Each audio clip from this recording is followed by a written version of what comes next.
Assalamualaikum warahmatullahi wabarakatuh. Salam sejahtera untuk kita semua. Anak-anak, bagaimana kabar kalian?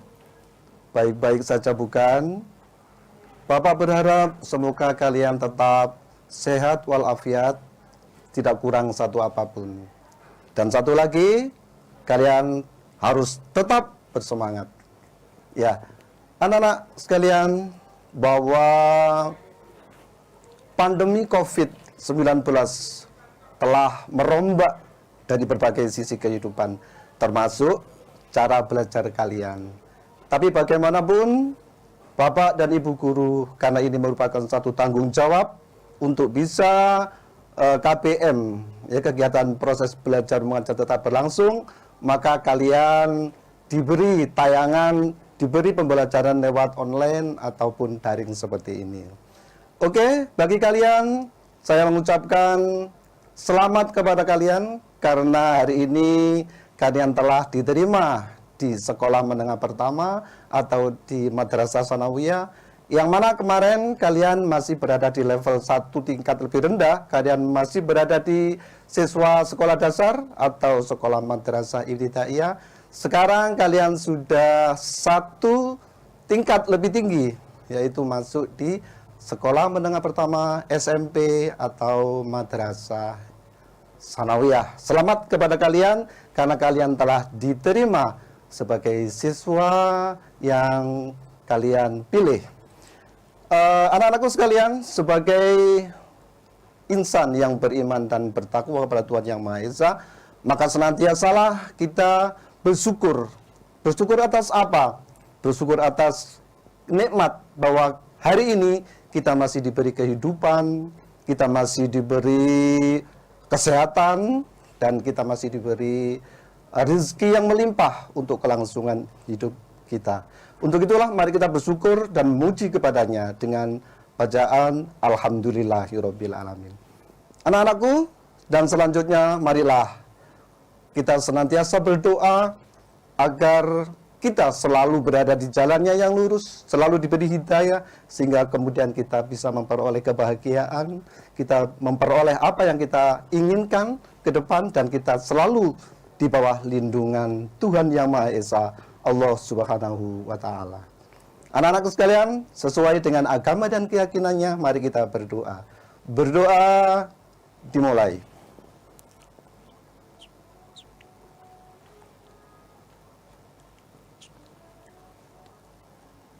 Berdoa selesai. Anak-anak sekalian, orang bilang tak kenal maka tak sayang. Begitu juga kalau tidak sayang, berarti apapun yang dikatakan tidak akan berguna apa-apa. Dan di sini Bapak tidak mau Bapak ngomong terus tanpa guna dan dicuekin oleh kalian. Karena itu perkenalan adalah sangat penting untuk membuka diri, untuk menerima informasi, dan inilah salah satu cara agar kita bisa berhubungan sosial dengan baik dengan membuka diri melalui perkenalan. Baiklah anak-anak, ya, perkenalan ini Bapak kemas melalui ice breaking, di mana kita agar bisa mencairkan suasana dan agar tidak terjadi negative thinking, ya, karena awal pertemuan banyak pertanyaan yang muncul. Jangan-jangan guru itu killer, jangan-jangan guru BK itu galak, kan ternyata saya orangnya baik, manis, dan seterusnya. Oke anak-anak, oke anak-anak, lagu yang akan kita nyanyikan seperti ini, ya, kalian bisa tirukan. Ren bisa berdiri, ya, kita tirukan Bapak, ya, ya. Dika yang ada di Mojowarno. Perkenalan lagunya seperti ini. Hai kawan, apa kabarmu? Tepuk tangan, kedipkan matamu, goyang kiri, goyang kanan, putar, putar, putar. Siapa namamu? Nah, setelah siapa namamu, kalian menyebutkan nama dengan penuh kebanggaan, bahwa nama adalah identitas diri dari mulai lahir sampai nanti akan dibawa mati. Karena nama adalah doa Karena nama adalah harapan orang tua kita. Ada yang diambil dari tokoh-tokoh dengan harapan semoga anaknya nanti bisa menteladani tokoh yang diidolakan oleh orang tua. Ada yang dikemas, ada yang diambil dari ayat-ayat suci yang merupakan doa. Dari doa, nama adalah doa dan harapan. Lantangkan namamu, jangan ragu-ragu. Kasih contoh ya. Hai kawan, apa kabarmu? Tepuk tangan, kedipkan matamu, goyang kiri, goyang kanan, putar, putar, putar, siapa namamu? Nah, dimulai dari Bapak sendiri. Nama Bapak adalah Imam Tazi. Ya, siapa anak-anak? Imam Tazi. Alamat Bapak tinggal di Desa Janti, Kecamatan Mojo Agung, Kabupaten Jombang tentunya. Di mana anak-anak? Janti, Mojo Agung, Kabupaten Jombang. Tempat dinas Bapak? Di SMP Negeri 2 Mojo Agung. Ya, saya ulangi, alamat dinas Bapak di SMP Negeri 2 Mojo Agung. Kalian yang berada di dekat-dekat situ boleh datang ke ya menemui saya ke SMP 2 untuk kita berkenalan. Ya, untuk berkenalan. Kemudian anak-anakku sekalian, itulah nanti kalian bisa memperkenalkan diri nanti pada di situasi yang normal. Siapa itu yang bongsor itu ya, yang tinggi itu? Oh, Dika alamatnya di mana? Jogoroto. Ya, nanti kita akan perkenal ketika nanti berada di situasi yang normal.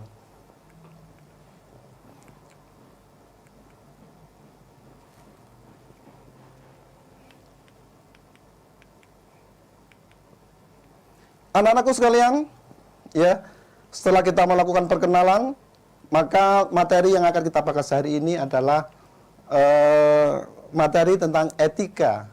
Etika berhubungan dengan guru. Ya, etika berhubungan dengan guru. Ini sangat penting oleh kalian karena kalian adalah sebagai siswa baru yang harus tahu banyak mengenai kehidupan yang baru yang berada di sekolah lanjutan yang lebih tinggi, yaitu di SMP atau di Madrasah Sanawiyah. Terkait dengan etika terhadap guru, perlu Bapak tegaskan di sini, guru bukan Tuhan yang minta didewa-dewakan. Guru bukan malaikat yang selalu tunduk dan tidak pernah melakukan kesalahan. Guru bukan orang hebat, tetapi dari guru bisa bisa menghasilkan orang-orang super hebat seperti kalian nanti. Ya, Kaila, Naila, Randy, kalian adalah orang-orang hebat nanti di masa depan. Amin ya Rabbal Alamin. Ya. Terkait dengan siapa guru dan bagaimana sebenarnya kita harus berhubungan, maka kita simak pada video tayangan durasi pendek ini. Selamat menyaksikan.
anak-anak sekalian, bagaimana setelah kalian melihat, mencermati dari tayangan video tadi, maka sedikit banyak mempunyai gambaran siapa sebenarnya guru dan seperti apa harusnya kita memperlakukan guru, ya, sehingga kemudian ke depan apa yang diperoleh dari bapak dan ibu guru senantiasa menjadi ilmu yang bermanfaat dan memberi keberkahan dalam hidup kita kelak, ya. Anak-anakku sekalian, tujuan dari layanan etika terhadap guru ini ada tujuan layanan umum, kemudian ada tujuan layanan khusus, di mana peserta didik atau kalian ini, ya, mempunyai konsep dasar terkait etika terhadap orang tua yang berilmu, terhadap guru kita, bapak ibu guru kita, dan kemudian mampu mengaplikasikan, mampu mempraktekkan dalam kehidupan nyata sehari-hari. Jadi dari tayangan ini nanti diharapkan kalian mempunyai bekal, ya, terkait dengan bagaimana beretika terhadap guru-guru kita. Anak sekalian, terkait dengan etika, maka yang paling utama adalah bahwa kalian dituntut untuk taat kepada guru, ya. Seperti juga di rumah, kalian dituntut untuk taat kepada orang tua, ya. Tentu saja ketaatan ini adalah ketaatan yang baik, ya. Tidak taat kepada perintah yang membawa mudarat atau berlawanan dengan norma-norma yang berlaku. Ketaatan di sini adalah misalnya bapak ibu guru memberi nasihat kepada kalian, anak-anak, supaya belajar di rumah yang rajin, supaya kalian nanti harus membuat program kegiatan sehari-hari sehingga kalian bisa memanage waktu, kapan waktunya untuk bermain, kapan waktunya untuk belajar, kapan waktunya untuk beribadah. Lah ini harus kalian ikuti, ya. Karena apa? Kesemuanya ini adalah untuk kalian. Kesemuanya ini adalah untuk manfaat kepada kalian kelak, sebagai bekal, ya. Kemudian ada taat kepada guru, ada yang secara langsung mengenai diri kita. Misalnya seperti tadi, anak-anak dikerjakan PR-nya, ya. Anak-anak harus rajin, ya, belajar di rumah. Anak-anak tidak boleh membantah perintah orang tua. Itu yang berkaitan langsung dengan diri kalian. Ada yang secara umum, misalnya ada guru olahraga menyuruh kalian untuk mengambil bola. Anak-anak, bola yang menggelinding itu supaya didekatkan kemari, ya, ambilkan. Ini di suatu sekolah ada, Pak, Bu, mana mungkin saya tidak waktunya olahraga. Lah, ternyata ini adalah fasilitas umum yang kita juga merasakan, walaupun tidak jadwalnya olahraga, tetapi mengambil bola seperti itu adalah bentuk ketaatan. Toh nanti adalah kita juga membutuhkan secara bersama-sama, secara kolektif. Itulah anak-anak sekalian. Kemudian etika berikutnya adalah memberi salam. Memberi salam ini juga tatanan agama. Afsus salam bainakum, tebarkan salam, karena salam itu adalah doa. Assalamualaikum, ya, salam sejahtera untuk panjenengan, untuk kalian. Maka gurunya menjawab waalaikumsalam, ya. Kemudian ada lagi pada sekolah yang ada yang bercorak siswa berkarakter, ada, ya, senyum, sapa, salam, ya, sopan dan santun sesuai dengan kebutuhan. Jadi ada 5 poin. Apakah setiap item itu bisa dipraktekkan? Harus senyum dulu, kemudian salam, kemudian sapa? Ya tidak harus, sesuai dengan kebutuhan, ya. Jangan setiap hari buka apa ya, hutan pertama senyum. Ya, pokoknya kita berupaya bagaimana kita menampakkan wajah yang positif, ya, wajah yang ikhlas, aura yang positif yang bisa menginspirasi kepada teman-teman kalian, tidak merengut, tidak sedih, happy-happy saja, ya, senyum yang ikhlas. Bapak, assalamualaikum warahmatullahi wabarakatuh. Ya, kemudian sopan ini terkait dengan sikap, ya, sikap yang merendah, sikap yang tawadhu, tidak sok cool gitu ya, siapa gue gitu loh, model sekarang siapa gue, mentang ada gurunya juga pakai tanpa sapa, tanpa ya, lo gue.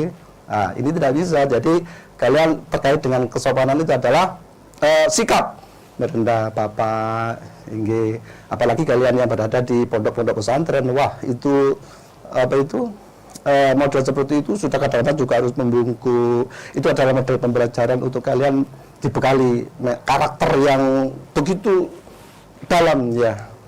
Kemudian santun ini juga terkait dengan etika terhadap guru yang terkait dengan verbal, ya, verbal ucapan. Jadi di sini santun itu tidak songol gitu loh, ya. Kalau berbicara sama guru, sama siapa, sama orang tua, pilih kata-kata yang halus, yang sekiranya tidak ada orang itu tersinggung. Santun inggih, iya. Walaupun pada dasarnya kita ini juga terkait dengan budaya, ya, dengan karakter pendidikan di rumah. Tapi buatlah kalian itu ambil kata-kata yang kata-kata yang menyejukkan, yang takdim, yang tidak begitu menjadikan orang lain itu tersinggung dan anak itu kok seperti itu songol. Lah, itu harus dihindari. Itulah senyum, salam, sapa, sopan dan santun. Ya, senyum ini juga penting karena di dalam ajaran agama juga senyummu di depan wajah saudara-saudaramu adalah sedekah. Ya. Dan selanjutnya anak-anakku sekalian, yang nomor 3 adalah memberi perhatian. Nah, perlu saya tegaskan di sini, memberi perhatian bukan berarti guru, bapak ibu guru lebay dan minta diperhatikan idik-idik, terus jaim, terus merindu, caper, bukan. Berikan perhatian artinya ketika bapak ibu guru berada di kelas, ketika bapak ibu guru menerangkan, menjelaskan, membuat proyek dengan kalian, maka kalian itu harus terlibat aktif, ya. Jadi harus terlibat aktif. Jangan sampai guru ngomong, kamu ngomong sendiri sama teman, ada yang gosip, ada yang cerita film-film Korea yang dilihat. Nah, itu Aulia, itu kalian biasanya kayak tante-tante rumpi itu, ya, kayak arisan suka gosip, suka sana sini. Itu tidak bagus. Jadi di sini memberikan perhatian artinya bahwa ketika guru berada di kelas, ayo semua juga ikut aktif terlibat di dalamnya. Kelas ramai tidak apa-apa kalau kelas itu melakukan proyek, ya, melakukan proyek. Kelas ramai bukan berarti kelas yang sepi itu anaknya pinter-pinter, oh no, ya, bukan itu, tapi aktif memberi perhatian.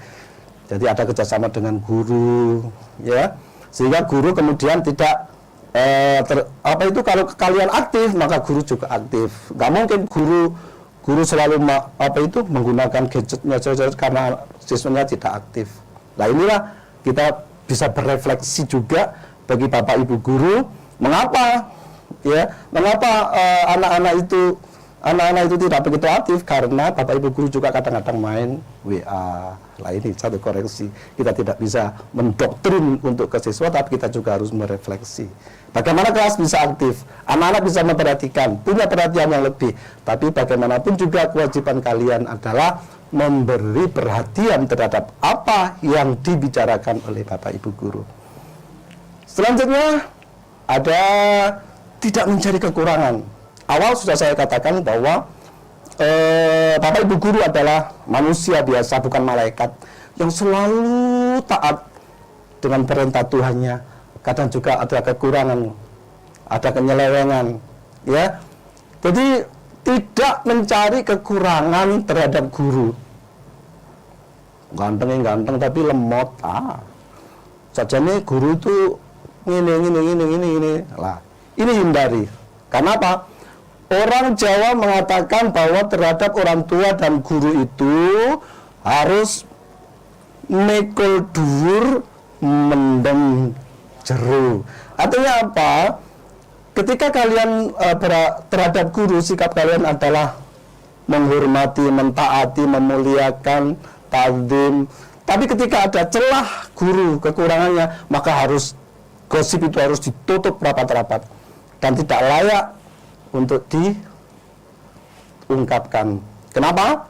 Karena semua orang tidaklah sempurna. Kalian juga harus kritis mengambil teladan mana yang perlu diambil. Jadi tidak perlu menjadi kekurangan-kekurangannya.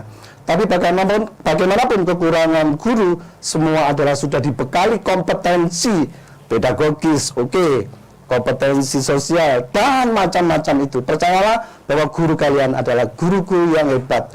Ada kekurangan sedikit-sedikit, maklum karena manusia.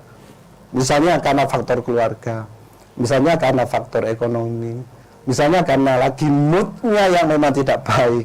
Lah, ini kalian harus bisa memahami hal seperti ini. Tapi pada prinsipnya, jangan mencari-cari kekurangan guru. Oke? Selanjutnya apa? Sama seperti tadi, tidak menjelek-jelekan ya. Mosok iku ini ternyata, lah itu tidak boleh. Katakan tadi bahwa terhadap guru harus mikul dhuwur mendem jero. Karena apa? Teladan dan ilmu-ilmu yang diberikan kepada kalian ini biar menjadi ilmu yang bermanfaat. Ke depan nanti kalian bisa berfaedah ya. Jadi karir ke depan kalian sukses karena tidak selalu menjelek-menjelekan orang lain. Sibukkanlah dengan kejelekan kekuranganmu sendiri, kamu hitung dari 24 jam itu kekuranganmu apa. Tapi jangan sekali-kali golek kekurangan guru sebagai biang gosip ya, sebagai bahan gosip. Kalau gosipnya artis payu, tapi kalau gosipnya bapak ibu guru ono sing mewadah. Ya ini tidak ada gunanya. Ya, kalian yang suka hobi seperti itu kembali ke jalan yang benar. Semoga dapat hidayah dari Tuhan. Anak-anakku sekalian, selanjutnya yang nomor 6 adalah mendoakan. Ya, karena apa kau mendoakan kepada guru? Ya Allah, ya Tuhan, setelah Rabbi firli wali walidayya warhamhuma kama rabbayani shaghira, kamu bisa bahasa Arab, kamu bisa bahasa sembarang, yang pada intinya adalah ya Allah, panjangkan umur, berilah kesehatan kepada guru-guru kami, ya, berikan kelancaran rezekinya, berkah kehidupannya, manfaat ilmunya, ya, cepat-cepatlah untuk bisa cepat melunasi hutang-hutangnya yang punya hutang. Itu adalah doa. Karena apa? Setiap hari kalian ini juga didoakan oleh Bapak Ibu guru, ya. Allahumma ja'al auladana wa talamidana min ahlil ilmi wa ahlil khair. Ya Tuhan, jadikan anak-anakku, murid-muridku itu menjadi orang yang ahli ilmu dan orang yang bagus budi perangainya. Itu sehingga kemudian setelah kalian didoakan oleh guru, Bapak Ibu guru, kalian mendoakan terhadap guru kalian panjang umur, sehat, berkah, ya. Dan kemudian yang nomor 1 yang terakhir tadi, ini juga ya, cepat-cepat dilunasi hutangnya, cepat-cepat, amin ya rabbal alamin. Anak-anak selanjutnya yang nomor 7 adalah mengambil teladan, ya, mengambil teladan. Ingarso sing tulodo, Bapak Ibu guru itu ingarso sing tulodo, ing madya mangun karso tutwiri handayani. Bagaimanapun sejelek-jeleknya guru itu masih mempunyai struggling, perjuangan. Bagaimana pusingnya? Ya, saya beri contoh. Ini rahasia untuk kalian, jangan diomong-omongan kepada yang lain. Bapak Ibu guru ketika mengajar, sebelum mengajar itu di rumah itu mempersiapkan perangkat-perangkatnya. Kemudian dari perangkat itu ternyata sudah diterapkan kepada kalian. Kalian pada akhirnya pembelajaran itu kok tidak ada yang nyaut, tidak ada yang berhasil menyerap materi secara keseluruhan. ada hanya berapa 25%. Terus itu guru ini menangis. What happened with me? Apa yang terjadi pada diri saya? Ini sudah saya terapkan di sekolah A, berhasil. Ini sudah saya terapkan di sekolah B, sudah berhasil. Tetapi mengapa di sini kok hanya sekian persen pencapaiannya? Ini guru ini pusing, sehingga kemudian malamnya lagi sinau lagi. Mungkin dari metodenya, mungkin dari pendekatannya, mungkin dari medianya ini yang kurang. Jadi Bapak Guru selalu mencari, itu namanya Bapak Guru juga mempunyai perjuangan ulet, ya, sabar, ulet, sabar, kemudian telaten, ya, telaten dalam mencari solusi pemecahan dari setiap permasalahan-permasalahan yang dihadapi di kelas. Ini yang harus kalian semua teladani, ya. Jadi keuletan, keikhlasan, kemudian eksplor wawasan, ya. Jadi apalagi sekarang ini guru juga tidak boleh kalah dengan siswanya terkait dengan Google-nya, terkait dengan apa-apa itu guru harus bisa menguasai, sehingga kemudian guru bisa menjawab segala kekurangan yang terjadi di kelasnya, ya. Sehingga disitulah kalian harus mengambil teladan dari apa yang ada di dalam guru. Kemudian ada situasi yang memang kurang, tidak hanya di kelas saja, ya, di rumah juga demikian. Tidak boleh memotong perkataan. Ketika kalian sendiri ya ngomong, ya, curhat, terus mau teman kalian datang, stop, maka kalian sudah mengalami stres, daily stress, ya. Jadi berapa persen konsentrasi Anda, kedongkolan Anda itu akan muncul karena informasi yang belum lengkap kalian dipotong oleh teman-teman kalian. Begitu juga dengan Bapak Ibu guru, ketika menjelaskan dengan enak-enak, itu di sekolah planet lain itu, ya, ada yang nyolong suara ini buanter.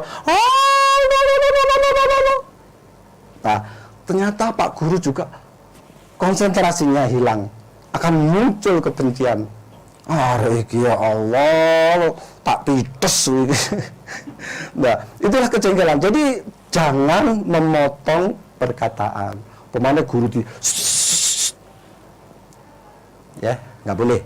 No, sekali lagi jangan. Dan selanjutnya anak-anak, ini lemah lembut, ya. Siapapun orangnya, kepada siapapun, maka lemah lembut itu, lemah lembut bukan berarti lebay. Lemah lembut bukan berarti lebay, bukan berarti lekong. Jadi harus bagaimana ketika kepada guru itu kalian itu bisa ngomong tidak songol. Ya, Pak, ini praktek. Pak, tadi kan ini PR. Cukup berapa tugas? Tidak boleh. Bagaimana kalau dengan pilih bahasa yang bagus? Bapak, ya, mohon maaf ya, kegiatan hari ini kan tidak terplanning, tidak terprogram. Kemarin kok Bapak tidak mengumumkan? Jadi kemudian kami ini belum siap. Lemah lembut. Inggih Bapak. Ketika suara orang tua itu pada taraf sekian, kamu jangan nunggu di sekian. Ini dosa. Ya Allah, dadak tugas. Tidak boleh. Cari yang lemah lembut, sopan, dan santun. Kemudian anak-anak meminta izin. Ini yang sering terjadi. Anak bolos sekolah, ya. Ketika kalian itu berada di kelas dan ketika KBM sedang berlangsung, Bapak Ibu, kalau kalian itu memang ada sesuatu yang tidak bisa ditunda, seperti harus ke toilet, maka Bapak, saya minta izin untuk ke toilet, saya minta izin untuk keluar, pasti akan diberi izin, ya. Dan tidak mungkin dong kalau kamu itu sudah berajat kebelet misalnya, terus guru membiarkan, nanti juga guru akan kepoperoan, ya, kalau kamu nanti berak di dalam kelas. Tentunya kalian meminta izin, tapi Bapak mengizinkan untuk kalian itu sesuai dengan kebutuhannya. Kamu ke belakang ke toilet, ya ke toilet, jangan lalu kembalinya ke kantin. Nah, siapa ini kalian? Heru sama Tomo, itu yang kering, Adi. Nah, ini kalian, jadi ketika sudah selesai hajatnya, kalian kembali ke kelas. dengan ketuk pintu. Bapak, terima kasih. Ya, nak, silakan kembali kita mengikuti pelajaran selanjutnya. Well, enak. Ya. Selanjutnya mau sama rendah hati. Ya, rendah hati bukan berarti kalah. Rendah hati, ya. Rendah hati itu berarti menyikapi suatu permasalahan itu dengan kok ngomong ini, apa yang harus saya lakukan? Oh iya, begitu ya, iya, rendah hati. Ya, apabila ada orang yang menjelek-jelekan kita, maka kita klarifikasi dengan bahasa yang bagus. Apabila ada memang kesalahan, maka kita harus minta maaf. Apabila ya kesalahan itu memang sengaja atau tidak sengaja, tetap kita minta maaf kepada dia agar clear. Ini adalah hubungan sosial yang baik, ya, sehingga terjadi suatu ukhuwah, hubungan persaudaraan yang hebat. Selanjutnya, anak-anak, bahwa kalian itu kalau di dalam kelas itu harus duduk yang baik. Duduk yang baik dalam arti misalnya tidak buat gaduh, itu pada intinya. Walaupun pada dasarnya guru juga memahami, ya, gaya belajar siswanya. Ada yang auditorial, ya, ada yang visual, ada yang kinestetik. Nah, ini tetapi pada dasarnya ada sing gak iso belajar dengan tenang, nggak bisa, karena memang gaya belajarnya seperti itu. Dan guru itu harus menyadari intinya bahwa duduk yang baik di situ adalah kalian tidak membuat gaduh. Misalnya kalian duduknya di bangku, di meja ini yang untuk tempat belajar, itu adalah sumber ilmu. Ilmu itu bersumber dari meja itu. Nah, kalau kamu hormati, buku digulung, disak, lalu kalau di rumah dilempar, ini tidak bagus. Pada dasarnya buku adalah guru yang nomor 2. Ketika kalian melempar buku, berarti gurumu yang sudah kamu lempar. Ingat, pada tahun-tahun kolonial, zaman waktu berada di PAUD, itu ada nyanyian seperti ini. Siji loro telu tangane sendeku nguwasake Pak Guru menawa didangu papat nuli limo lungguhe sing tata ojo podo sembrono munda ora bisa. Jadi di dalam kelas itu harus duduk yang baik, tertib sesuai dengan tata tertib yang dibuat di kelas. Selanjutnya anak-anak, jangan mudah marah dan buruk sangka. Ketika ada peristiwa, ketika ada melakukan sesuatu, guru mengingatkan, ojo ngono, ya. Ketika ditegur oleh guru, ini adalah untuk kebaikan kalian. Jangan sampai kepribadian seperti itu yang salah, pengalaman yang salah, itu tidak ditegur sehingga kemudian menjadi kepribadian yang berikutnya menjadi salah terus. Jadi, ketika guru mengingatkan, ingatlah bahwa itu adalah untuk kebaikan kalian, ya. Ingat, segala sesuatu yang dari guru, maka kalian itu jangan punya perasaan berburuk sangka. Allah, gimana, tapi semua adalah untuk kalian. Ya, jangan mudah marah dan berburuk sangka. Karena hari ini guru tidak mengingatkan, maka ke depan kalian tetap salah, karena itu terbentuk dari kepribadian. Kepribadian itu terbentuk dari pengalaman-pengalaman pembelajaran di lapangan yang salah dan tidak ditegur. Ingat itu. Ya, jadi kamu harus, oh iya Pak, terima kasih atas bimbingannya, gitu ya. Selanjutnya anak-anak meminta maaf dan berterima kasih. Ya, setelah melakukan kesalahan, tentunya harus menyadari, Pak, memang saya yang salah. Ya, ketika ada PR, Pak, mau ngegas. Wes saya teman-teman, wes bapak ngalah, sing waras ngalah. Nah, ada satu kelas seperti itu. Guru ini dongkol, tidak mau meminta, nggak mau memaafkan mereka. Sehingga kemudian apa? Meminta maaf. Kamu kalau tidak berani, maka datang ke guru BK. Pak, saya mau meminta maaf kepada si Pak Guru A, tapi saya tidak berani. Guru bimbingan konseling wajib ya untuk membantu, untuk mediasi. Karena guru bimbingan konseling juga sebagai mediator di sekolah, ya. Kemudian anak tetap disalahkan saja. Lah ini guru bimbingan konseling juga harus ada pembelaan. Kalau memang itu memang anaknya yang benar. Itulah fungsi advokasi guru bimbingan konseling di sekolah. Jangan khawatir. Nah, anak-anakku sekalian, ya, sampailah kepada kita materi ya hari ini. Semoga materi itu bisa bermanfaat dan ini ada tugas untuk kalian ya. Bisa juga Bapak Ibu guru di sekolah mendesain materi tugas siswa ini. Kalau di sini uraikan dengan jelas etika apa saja yang harus dilakukan siswa pada guru saat mengikuti pembelajaran dari rumah. Kemudian bagaimanakah adab yang baik bila berhubungan dengan seorang guru saat di sekolah. Ya, anak-anakku sekalian, ini juga nanti bisa mungkin ya karena kondisional, Bapak Ibu guru BK di sekolah juga akan membuat tugas sendiri. Yang jelas materi hari ini adalah materi pembekalan layanan konseling dari Bapak. Semoga layangan ini bisa bermanfaat ke depan. Anak-anakku sekalian, sampailah kita pada pertemuan terakhir. Untuk itu marilah kita tutup ya, kita tutup pembelajaran ini dengan doa semoga apa yang kita telah terima ini menjadi ilmu yang bermanfaat, berkah fid dini wa dunya wal akhirah, amin. Berdoa sesuai dengan agama dan keyakinannya, disilakan.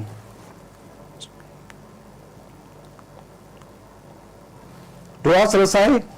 Sekian anak-anak dari saya, kita bisa bertemu kembali insya Allah di lain waktu yang di kesempatan yang lain. Assalamualaikum warahmatullahi wabarakatuh.